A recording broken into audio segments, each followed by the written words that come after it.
Buongiorno e ben ritrovati con l'informazione flash di New Sicilia. Queste le notizie più importanti della mattina.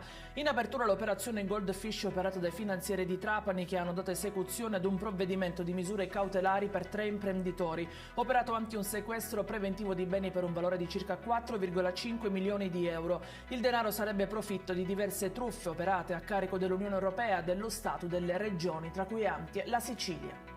Operazione dei finanzieri anche a Messina, effettuato un altro importante sequestro di beni per reati fiscali del valore di circa 3 milioni di euro. Nel mirino una società messinese che era attiva nella gestione dei supermercati.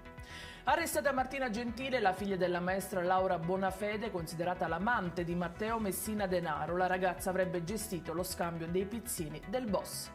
E ci spostiamo a Catania, dove invece i finanzieri hanno arrestato 2 catanesi corrieri che a bordo di 2 diverse auto trasportavano circa 45 kg di cocaina. Il controllo è avvenuto alla zona industriale. A insospettire militari è stata l'andatura pericolosa dei veicoli e anche il nervosismo dei 2.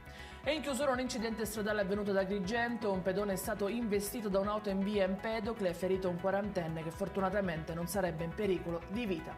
I dettagli su queste notizie li trovate come sempre sul nostro sito www.newsicilia.it e sui nostri canali social. Arrivederci e a più tardi.